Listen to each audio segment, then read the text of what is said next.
Hello guys, welcome to another video.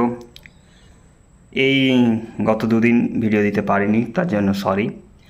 তো তোমরা সবাই জানোই যে আমার 22 তারিখ মার্চ ছিল এবং তারপরে আর কোনো রকম আপডেট তোমাদেরকে দেওয়া হয়নি। তো তার জন্যে আমি এই ভিডিওটা আনা এবং তার সাথে সাথে কিছু ইনফরমেশান দুর্গাপুরের যে সেন্টার সেই বিষয়ে আমি কিছু তোমাদের বলবো, সেই বিষয়েও এই ভিডিওটা।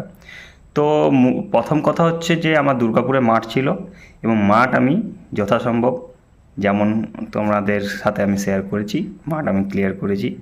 আমার টাইমিং লেগেছিল 20 মিনিট 35 সেকেন্ড সামথিং। এবং এবং যেসব যেগুলো দুটো সার্টিফিকেট দিয়েছে সেগুলো আমি দেখাচ্ছি, সব দেখাচ্ছি তোমাদের। এবং আগের বছরও আমি যে মাঠ ফিট হয়েছিলাম সেটার সাথে কম্পেয়ারও করব যে দুর্গাপুরের ক্যাম্প আর বাইরের আমার আগের বছর পড়েছিল মুর্শিদাবাদ রোশনবাগ, সেখানে ওই ক্যাম্পের মধ্যে যে কম্প্যারিজন সেটাও করে দেখাবো। তার জন্য তোমাদেরকে এই ভিডিওটা পুরোটা দেখতে হবে এবং তার সাথে সাথে আমি যে কথাগুলো বলছি সেগুলো মন দিয়ে শোনো। সো প্রথমত যে আমি তোমাদের কম্পারিজন কী জন্য এটা বলছি সেটা আগে দেখিয়ে দিচ্ছি। দেখো, প্রথমত তোমাদেরকে প্রথমেই দেখাই যে এবারের যে মাঠে ফিট হওয়ার যে দুটি কাগজ আমাদের হাতে দিয়েছে প্রত্যেকে, সেইটা। তো এবারে আমার হাইট ধরেছে 170.8, মানে প্রায় 171 সামথিং। এবং আমি চেস্ট ফুলিয়েছি 85.6 থেকে 90.6 এবারে। এবং ওয়েট ধরেছে 60.9 কেজি। এবং তোমরা এখানে দেখতে পাচ্ছ রিল্যাক্সেশন নেই, কোয়ালিফাইড এগুলো সিওদের সইস এবং স্ট্যাম্প মিন্টু বর্ধন আমার নাম, এবং এখানে তাদের স্ট্যাম্প দেওয়া আছে। এবং এবারে আমি তোমাদের কম্প্যারিজন করে দেখাচ্ছি যে এটা হচ্ছে এবারের আর আগের বারেরটা। দেখো, এটা হচ্ছে বিএসএফ ক্যাম্প রোশনবাগ মুর্শিদাবাদের।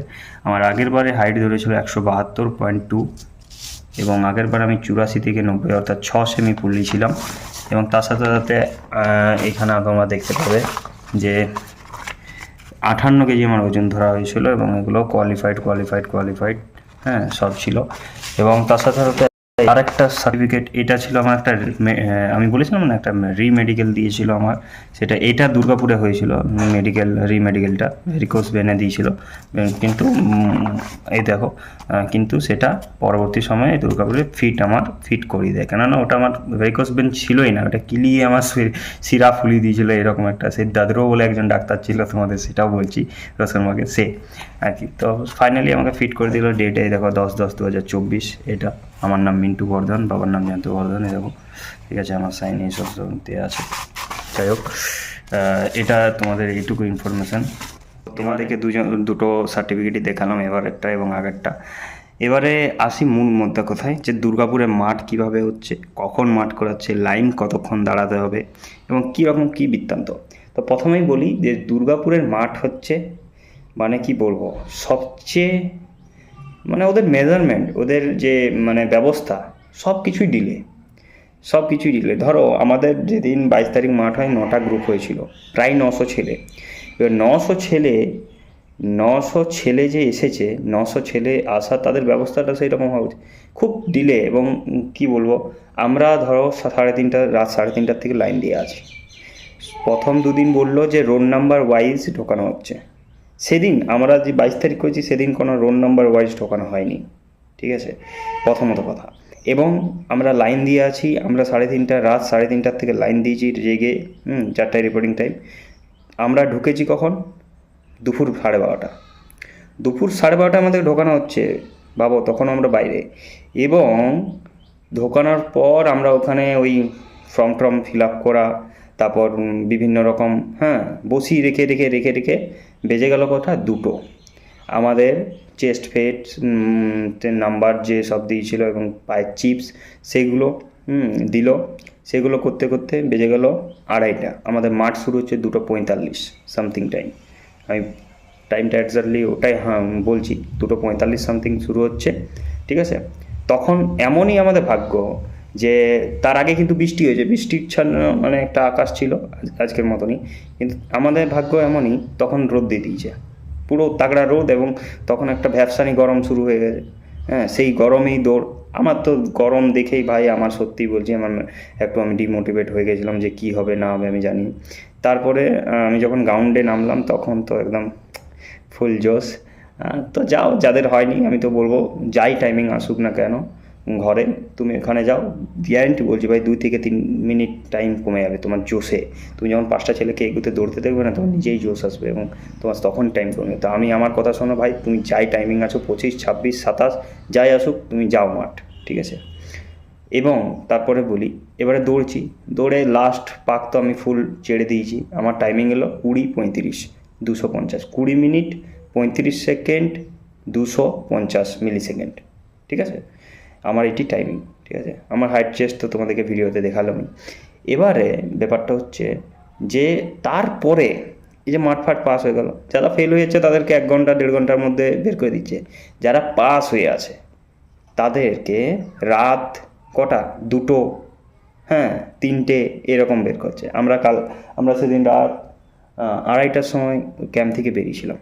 তুমি ভাবো প্রায় 24টা ঘন্টা আমি ক্যাম্পের ভিতরে না খেয়ে, জল খাইনি ঠিক মতো, তারপর খাবার দাবারও তো ক্যাম্পে নেই, শুধু ফ্রুটি পাওয়া যাচ্ছিলো আর কিছু ফল পাওয়া যাচ্ছিলো, ও আর অন্য কিছু পাওয়া যায়নি। আমি বাইরের থেকে কেক বিস্কুট, তো যাদেরকে বলবো যাদের হয়নি এখনও তারা অবশ্যই খাবার দাবার সব নিয়ে যাও, কিন্তু কলা নিয়ে যাও না ভাই, কলা পচে গলে যাবে, কোনো কিছু চান্স নেই। তুমি একটু পাউরুটি টাউরুটি বা এইসব যদি থাকো, কলাও নিয়ে যেতে পারো, নিয়ে যেতেই পারো যদি ভালো থাকে তো খুবই ভালো। তো সেগুলো নিয়ে যাও, হালকা ফুলকা খেতে থাকো, যাদের পরবর্তী সময়ে হালকা ফুলকা খাবে এবং তারপরে মাঠ করবে, কেন না তো এনার্জি ভাই খুবই মানে লস হয়ে যাবে, ঠিক আছে। তো যাদের যেরকম অভ্যাস করেছো সেই রকম, আমার কথাই করতে হবে তা নয়, তোমরা তোমাদের মতো করো। আর বলবো জোশে যাও, ফুল কনফিডেন্সের সাথে যাও। আমি বলছি ভাই আমার লাস্ট টাইমিং আমি 24, 24.5 দিয়ে গেছি আমাদের মাঠে, কিন্তু পরে দেখতে পাচ্ছি আমাদের মাঠটা রাউন্ডটা বেশি, সেটা আলাদা ব্যাপার। যাই হোক মাপটা বেশি ছিল, তো যাই হোক আমি ওটা বলছি না, ওটা মেন কথা নয়। বাট আমি বলবো যে যাদের 25, 26, 27 যাই টাইমিং আসুক ঘরে, তোমরা মাঠে যাও, ফুল কনফিডেন্সের সাথে যাও, কারো কথা শোনো না, কী হচ্ছে না হচ্ছে, ভাড় মে যায়, যা যাই বলছে ভাড় মে যায়। আমি আগেও বলেছি আবারও বলছি, ভাড় মে যায়, কার কথা শোনার দরকার নেই। তোমার নিজের প্রতি কনফিডেন্স আছে আর মাইন্ডসেট, ভাই মাইন্ডসেট যদি থাকে না, চিতার মতো মাইন্ডসেট রাখো, মাঠ আমি কমপ্লিট করে আসবো, আমি কারোর থেকে কম নয়, ঠিক আছে, এরকম একটা মাইন্ডসেট রাখতে হবে, তবেই হবে ভাই, যাতা নয়, ঠিক আছে। আর আমি বলবো না যে হয়ে যাবে, দেখো 4 মিলি সেকেন্ড, 3 মিলি সেকেন্ড, 2 মিলি সেকেন্ডেও কিন্তু বাদ যাচ্ছে ভাই, আমি এটুকুও বলবো। তো প্রত্যেকটা সেকেন্ডের মূল্য বুঝতে শিখো, হ্যাঁ। তো তোমরা যাও সবাই মাঠ করো, তো আর কিছু বেশি বলবো না, ফুল কনফিডেন্স এসে দাও, তারপরে অবশ্যই ভিডিও এসে কমেন্টে জানিও কী হলো না হলো আর কতটা কি বললাম। মাঠের গ্রাউন্ড রাস্তা খুবই ভালো, দুর্গাপুরের মানে রাস্তা টাইমিং ম্যানেজমেন্ট একটু ওদের একটু খারাপ, বাট যে ট্র্যাক খুবই ভালো, পিচের পুরো একদম, ঠিক আছে, একদম ফুল জোশের সাথে। বাই, এইটুকুই ভিডিওটা। জয় হিন্দ, জয় ভারত। দেখা হচ্ছে পরের ভিডিওয়।